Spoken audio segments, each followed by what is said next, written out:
On September 21st, 2018, Telltale Games announced to the world that they were undergoing a major studio closure, with around 90% of their employees, about 250 people, let go that day. It looks like the folks over at Telltale Games are out of a job. The company is closing down.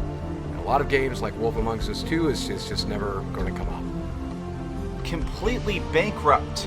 They not only shut down, but they failed so hard they weren't even able to pay a lot of their employees at the very end. They basically just walked in, fired all but just a tiny group of people, and said, oh well, that's it. Not happy, and that news involves Telltale Games. On Friday, Telltale Games released a shocking statement. Writing today, Telltale Games made the difficult decision to begin a majority studio. This has just come in. The Walking Dead developer Telltale hit with devastating layoff as part of majority studio closure. Telltale Games is shutting down. A shocking day in the gaming industry for sure. Telltale Games was at the time taking steps to become a heavy hitter in the developer tier list, sealing multiple brand deals, most notably the Walking Dead series that brought them massive success, but there was no shortages of licenses that they were using and planning on using, everything from Batman and Guardians of the Galaxy to Borderlands and Game of Thrones. Most of their games followed the same structure of adventures told in a story-rich, choose-your-own-path type of way.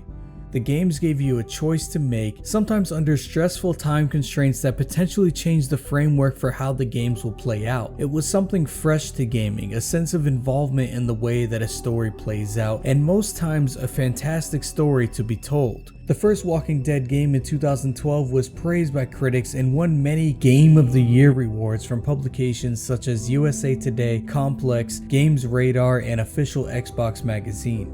Telltale was able to turn the zombie apocalypse into a never-ending string of moral dilemmas, and if you didn't cry like a baby at the end of the season, you're a sociopath. You're a sociopath. But it's no secret the games went downhill as development continued. The story stayed strong, but the individuality of the choose your path mechanic dwindled, and it started to seem like the choices you made didn't matter as much as they previously did. Combined with the repetitiveness of the story-rich games in general, sales diminished as other games came out with incredibly rich stories, but also incorporated some actual gameplay rather than just choosing what to do or to say in a glorified storybook simulator.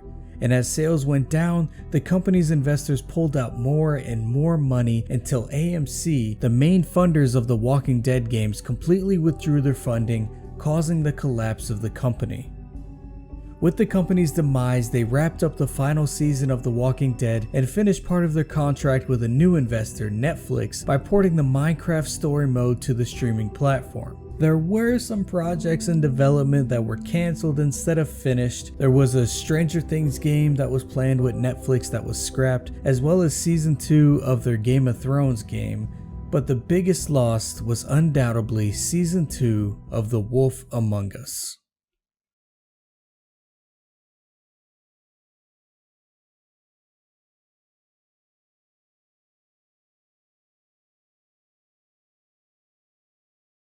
Tyler put this fucking knife in my hand. I'm Wolf. Ace gonna put that fucking hole in my head. And I'm Wolf. That was me who shoved the in your bitch.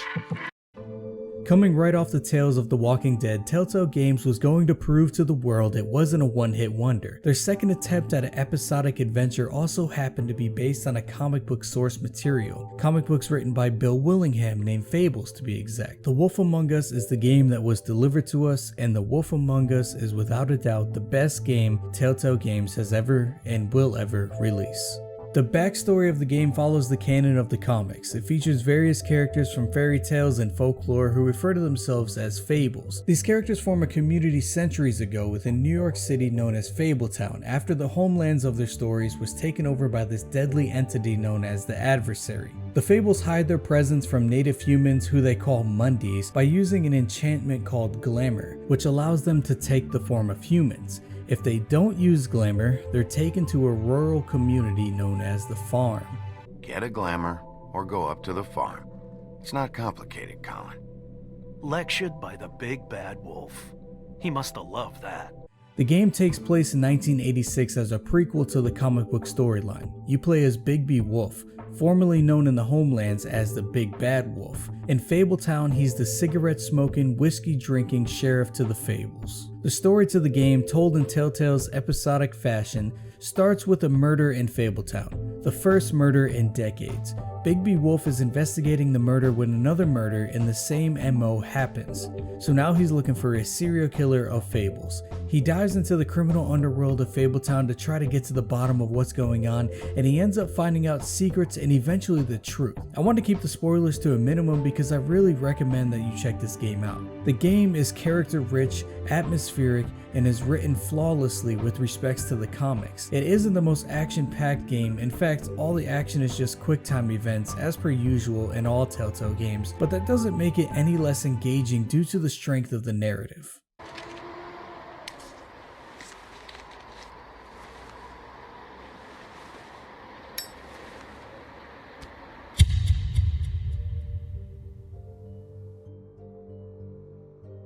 "1986 Fabletown is presented to you in a noir detective-style crime drama, complete with all the stereotypes and cliches you can think of. Cynical heroes, stark lighting effects, intricate plots, and underlying existential philosophy. This is the benefit to the game. It builds this dark and gritty world that lives a life all on its own, and the Big Bad Wolf dives deeper and deeper into the secrets of the city. It really feels like there is centuries of hidden filth being uncovered, and there is still plenty of mysteries unseen. As it turns out, putting a whole bunch of fairy tales and lore into one community can stir up quite a bit of drama. The game starts with Bigby Wolf trying to calm a drunken woodsman, the man who killed him in the Little Red Riding Hood story. You also have one of the three little pigs guilting Wolf to let him stay with him, since he did blow down his house and all. Tweedledee and Tweedledum are gangsters, Georgie Porgy is a pimp, and one of the flying monkeys from the Wizard of Oz is a drunk.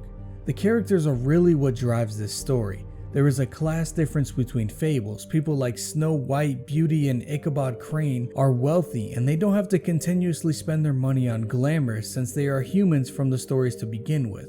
But that leaves other characters with a class disadvantage like Toad and the three little pigs who are stuck paying to fit in at a risk of being sent to the farm. Bigby Wolf is probably the most compelling character, the classic trope of a noir detective with a dark past. He chain smokes, he lives alone in a rundown apartment, he has no friends, and he treats the world like it's against him. He's more interesting than the cliche though. He is the Big Bad Wolf after all. He has a sense of rage always hiding under the surface. You tend to see it come out when a fight carries on and gets intense. His eyes will start to glow yellow and the claws and fangs will slowly come out as his rage deepens. You can stay as peaceful as you want or go as aggressive as you want in any situation. The game entices you to let the wolf out often, but it's not without its drawbacks. You get into a bar fight early on in the first episode and you get the option to stop the fight when you beat down a drunken Grendel, but you also get the option to tear his fucking arm off. It's cool in the moment, you're a big bad wolf after all, but then you see how shocked everyone is around you and you just don't feel so cool. And the rest of the interactions you have are just talking to people who fear you and you're further ostracized from the community. This is the experience that really drives the game. The game lives and dies with Bigby Wolf. The Walking Dead relied more on its supporting characters and, well, surviving. But The Wolf Among Us is about the wolf. You feel this in the final chapter. You take on Bigby's full wolf form and defeat the enemy, but it ends up feeling anticlimactic as a whole, and you end up being more concerned with Bigby and how far he's come and what he's had to do to tackle these situations in Fabletown. The overlying mystery of the game is overshadowed by this brilliant character. It's just a fantastically written narrative and a well-rounded character arc. I mean it. Out with the old, in with the new. Long live the Queen. After the wonderful takes on zombies and fairy tales, Telltale went on into their other licenses and made great stories as much as they can. Some grim and gritty, some lighthearted and funny, and the massive response to The Wolf Among Us demanded a sequel to be made.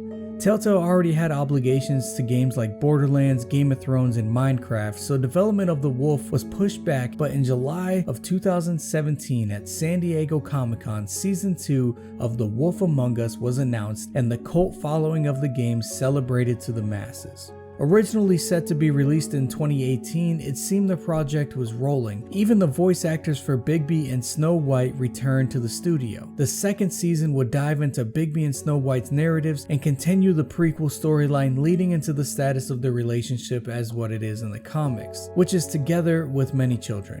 In May of 2018, Telltale announced that they had to push back the sequel until 2019 due to internal studio issues.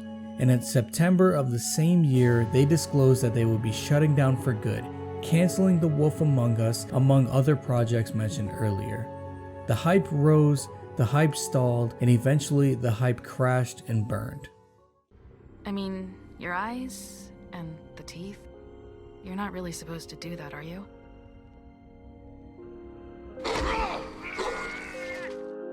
There is no reason to believe Telltale is coming back into the gaming scene. I doubt they ever will, and even if they did, I don't know what IPs that they would be able to use to produce games, unless they started original stories from the ground up. That being said, the IP to the Fable comics is in an unknown status. Telltale may still hold the rights legally, or the contract may be defunct since they are unable to produce the games, or maybe the IPs are up for grabs, which leaves a little twinkle of hope for me. The foundation and narrative laid out by Bill Willingham and his Fables comics is begging to be spread to other mediums. As far as I know, the comics are complete and there isn't any plans to expand the comics anymore. But that doesn't mean it can't be picked up by a movie or TV studio, or maybe even another gaming studio to make their own adaptation on the Fable universe. It's a dream that one day a company like CD Projekt Red or Obsidian or even Rockstar will take the idea and run with it and make an amazing open world type game exploring the world of Fabletown and the characters that are within it. It's a pipe dream though. I don't think that anything like that will ever actually happen.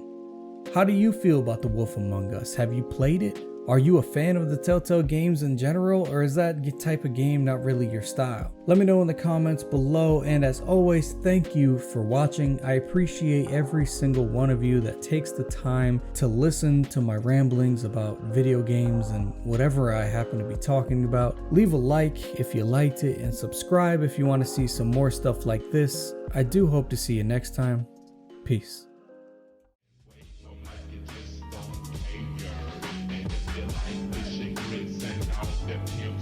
Everybody let me hear you say, oh yeah, hold your hands in the air and wait for my